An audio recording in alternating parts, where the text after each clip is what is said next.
Watch this. Look at the lights.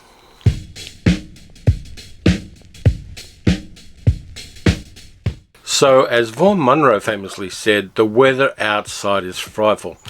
This is the weather outside this morning when I went out for essential grocery items, and it sucks. So it was time for some kind of, I'm going to say comfort viewing again. So I had to do another movie that was comfort viewing, something a little bit cool, something a little bit not too intellectually engaging, and something that I could talk about on a YouTube video.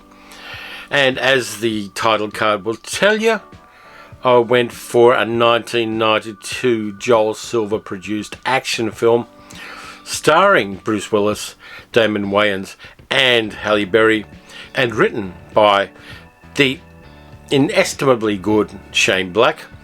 And of course it was The Last Boy Scout, and I like this film. The 1990s in action film cinema was an interesting time. It was full of splodey things and car wrecks and people getting shot and walking away from it, and people getting shot and people getting shot and people getting blown up and people getting cut by knives and all of the fun things that you know and love from that particular era. But there was also a very kind of ritualized style to 1990s cinema, and The Last Boy Scout is definitely a part of that, but it's got a few things that kind of lift the level of it. But before I talk about those, it was an incredibly troubled shoot. Joel Silver, the producer, didn't get along with Tony Scott, the director. Bruce Willis didn't get along with Damon Wayans. One of the people involved in the movie said that the problem was there were too many alpha males involved in the production. Shane Black was going through a bit of a rough patch before this movie, and then he got $1 million for a spec script called The Last Boy Scout. And then, of course, this being a Hollywood studio picture, they then changed the second half of the movie.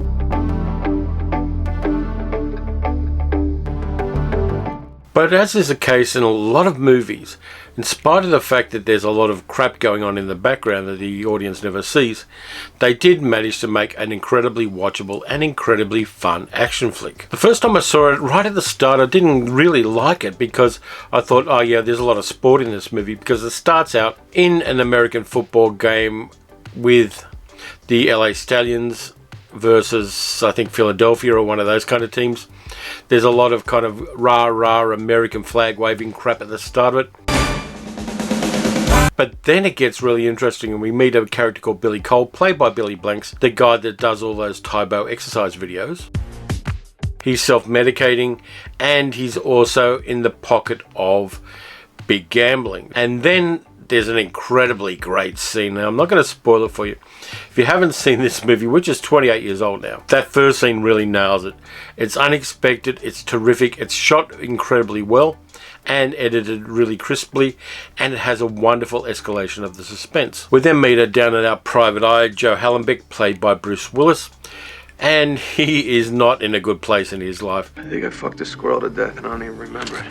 His marriage is in shambles, his relationship with his daughter is really, really bad, and his career is not going well. His best friend gives him a job to do a bit of bodyguarding work for an exotic dancer called Corey, played by Halle Berry, and her boyfriend, Jimmy Dix, is played by Damon Wayans. Jimmy Dix is an ex-football player, and he's got his own issues as well. He and Corey are in a relationship, and she decides to give him a very unusual present to get the owner of the LA Stallions to give him his job back. The owner of the LA Stallions is a guy called Shelley Marcombe, played by Noble Willingham, and he is a nasty piece of work. We're talking about some big bucks here. We're talking about billions. That's 9 zeros, son. He really does give us that A-game 1990s action film villainy that we come to know and love. His main henchman, and there's always got to be a main henchman in these movies, is a guy called Milo, as a very slimy and nasty piece of work. The original version had Milo played wonderfully by Taylor Negron. I am the bad guy. And I'm supposed to be trembling with fear, something like that? Something like that. running a snuff film business. It'd be nice to get more of Milo, but what we get is choice. He is sadistic, he is louche and kind of campy in a lot of ways, and he's not adverse to shooting random people if it suits his purposes. Yes, officer. As a matter of fact, there is a problem. Apparently, there are too many bullets in this gun. Inevitably, as these movies go, Jimmy and Joe team up to trace down the criminal activity that's going on in the LA Stallions, and that then sets up a whole roller coaster of crisp action scenes, very smart dialogue, and very well thought out plotting. Now, one of the things that confused me when I first saw this film is a lot of the ways that Joe Hallenbeck, the character, talked. He talks like an older man than Bruce Willis actually was. And I was today years old when I found out that originally they wanted to get Jack Nicholson to play Joe Hallenbeck, but Jack Nicholson didn't want to play another detective. He'd just come off his sequel to Chinatown, The Two Jakes, so I can understand why he wouldn't want to go there.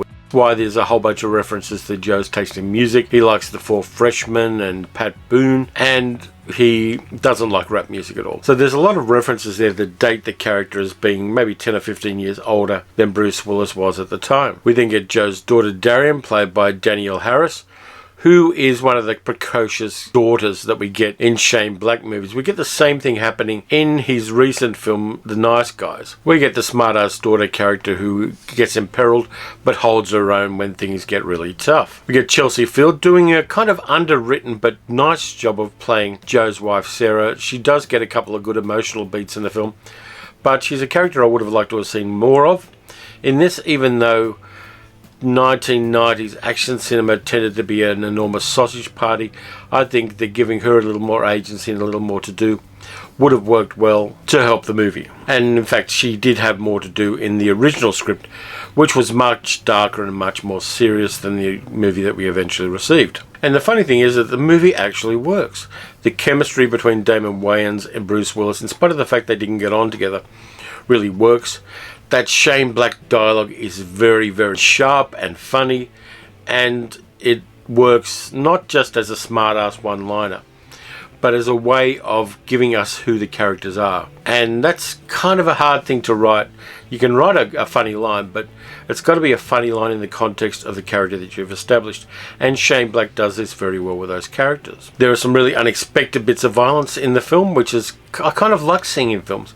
I like violence that comes out of left field and really you're not prepared for, because very often in real life, that's how violence happens.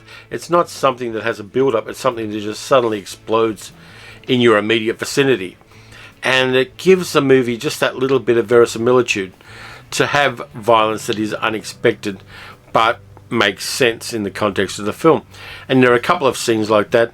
There's one with Shelley Marcone and the guys in Shelley's office where he commits an act of violence. There are a couple of others. There's the great scene in the alley where Joe is about to be shot by a hitman, and he turns that around. So there's some nice character beats there rolled into the comedy, and which then informs the action that happens. And in spite of the fact that The Last Boy Scout is over-the-top 1990s action film, it doesn't have the empty feel that a lot of other action films of the time have. I never really got into the Lethal Weapon movies for that reason. I just didn't like the characters. I didn't mind Roger Murtaugh, but Riggs I could take or leave because basically Mel Gibson's a racist arsehole. Even though I didn't know that at the time, there was something about him I just didn't like. In this one, the fact that there is a backstory to each of the characters, we get established fairly quickly who they are and why they are as they are. And that kind of gives us a grounding for cars getting exploding and rolling down hills at people, and people getting thrown off bridges, and people getting shot, and people getting beaten up. And Bruce Willis's head cops a lot of damage in this film. But in spite of that, it's a fun film to watch because it just gets everything kind of right. That makes sense in the context of itself, though there is a lot of risk being taken for not much reward by some of the criminals in the film, which kind of works in the context of 1990s cinema, but doesn't really work if you think about it logically. But nonetheless, it does work as an overall tapestry of action film. So yeah, I enjoyed watching The Last Boy Scout. I watch it every few years, in fact. much more than I do a lot of other action films. Of course, I've got the annual Christmas viewing of Die Hard, but this one kind of worked well for me, and I wanted something that was just a bit of entertainment, and that definitely fits the bill. I was thinking too of maybe in a future video doing a review of Hudson Hawk, so let me know what you think about that idea. Or if there's another 1990s action film you'd like me to cover on the channel, I'm kind of interested in diving a little bit into that as a way of kind of balancing out the more serious stuff that I do. But anyway, thank you very much for watching, and thank you for hanging with me while the weather outside is frightful. I'll be back in a few days with another video, hopefully the war one, I promise you. I'm waiting on a DVD to be delivered so I can rewatch a particular obscure hidden gem of a World War II movie. And when I get that and watch it, I'll definitely be putting up a video about it. But anyway, in the meantime, please like and subscribe. Leave a comment, let me know what your favourite 1990s action film is. And I'll be back very soon. In the meantime, watch good movies, watch bad movies, wear a mask and stay safe, and I'll see you next time.